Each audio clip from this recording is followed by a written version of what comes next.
د الوګانو دا کټلس دومره مزیدار کنه چې کور کې راته وی چې شامي کباب من جوړه دا جوړه او واقعي چې تاسو دا او خوړ کنه تاسو به وی چې موږ مخکې دا خوړې هینو د دې دومره خسته ځای کوي او وسره چې دا سپین دالماش جوړ شي دالماش اکثر موږ مصالحدار پخو کنه خدا سي سپینی تاسو زما په وینا باندې یو ځل پوخ کوي تاسو به په خوند پوشي نو بس راځي چې طریقه ته توخه ما او زه اکثر تاسو لډیره اسانه ریسیپیانې در کوم اسانه طریقې سره زه تاسو پویم او کمې خرچې کې ولې چې ما ته پته را چې نن سبا چې کوم حالات دي چې بده کې چې سونه لګي خرچه کې شی جوړ شي اخدا او تاسو کدا کټلیس جوړ کو خیر تاسو ناشته کې خوړې شي پراټي سره کنیم داسې روټه سره خوړې شي ولې چې دا ډیر نرم او ډیر ځای کې داري کنه نو مزل ته کې چې ما الوګان چې دی هغه سپین کو او اوس به میش کو مطلب وې ټکوي کنه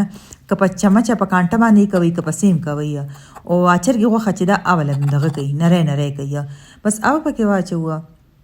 او یو غټ پیاز راواخلی او شنه دنیا شنه مرچکی پکې لګ زیات واچو ډیره مزه کوي پکې دا به ولا نری نری چوپ کو تاسو ویل نری نری کټ کوي چې کټ کوي نو بیا لک پلنګره کې وای بیا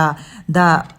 ډیر کلک لکنی او مصالو کې ټکېدل سره مرچکی پکې واچوي لک شانتي سپرکې پکې واچوي لک شانتي زیره پکې واچي د سره وی ما سره زیره ختمه ولګ شانتي د کټوي مصالحه مې پکې رنگ د پاره واچولا او پکې مې دغه کومال غا واچولا بس دغه شي نه پکې واچوي دنیا را نه هیروا ثابته دنیا نه ټکېدلې دنیا ټیک ټول شي نه ټکېدلې ډیره مزه کوي لکه ټکېدلې دنیا شو ټکېدلې زیره شو خبز بیت نه کباب جوړ کې لاس ولله شانتي غوړ کوي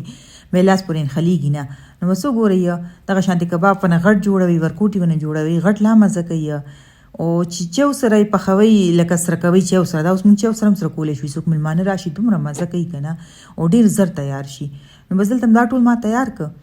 او دینه دالک هندې مصالحه پاتې شو دا مصالحه ز فریج کې کینم خدا مصالحه چې د تاسو ډیره په وګدو نشي خې چې یا په 12 غنټې ته پاره کې یا 14 غنټو د پاره خدي خو بل خو ما دا دالماش چې دا مې خټکول دي د کی ما یو پیازم واچولو او کچا وګم پکې چولې وا چې بس دا نرم شو مالګم پکې چولې وا او دا زه اکثر دالماش چې یو غنټه 2 غنټې مخکې خوشتو ما نو بس دالماش نرم دوس په ولا تړکه جوړه کوه د دې ډیره اسانه طریقه زم چې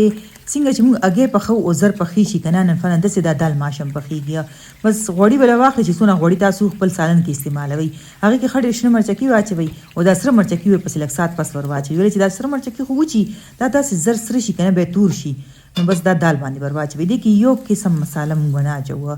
او بزل ته مالګه چیک کوي او پکې به چکن پاوډر ور واچو چکن پاوډر کني به تاسو چکن کیوبز هم پکې چولې شي د سالن والا کیوبز کم یو وی کنه پولاو والا کیوبز اپکې واچوي خو ما سره چکن پاوډر شته زو پکې هغه اچوما ولې چې موږ دې کړو نور ساچولې نه دی بیا به دا موږ له دې لداسې وکړو یو 2 منټه جوش په ولور کو ډیر نه چې دې کې زما مقصد دا چې دا غوړي پکې مکس شي او د شنو مرچکو پکې خوند راشي بس بیا پکې دنیا کټ کا نو دې ته وای د کار لکه خوندم واخلي او کار نه بم ځان خلاص کی دا دومره مزیدار لګیدو کنه او وسره چې کم زیات خوند او اده کټلسم نو خامخا بیا به د دواړو جوړي خسته تیار شو نو اوس بل خو مې 2 یا 3 اگې واخلي هغه پینټ کوي او هغه کې بس کباب چې د کټلیس ته اراخلي او پکې ډیپ کوي خدا خو دې کنه موږ روټه د پاره دا طریقه کولګي ولې چې موږ دا روټه سره خو کچري تاسو چولې جوړوي مازیګری کې یا څوک ملمانه راغلي یا تاسو وای چې ډیر نرم نه نو تاسو بدا چې د اگې کې وخی یا به سپین مېده کې وخی یا به ابریډ کرم نه چې موږ پکې دا دغه نو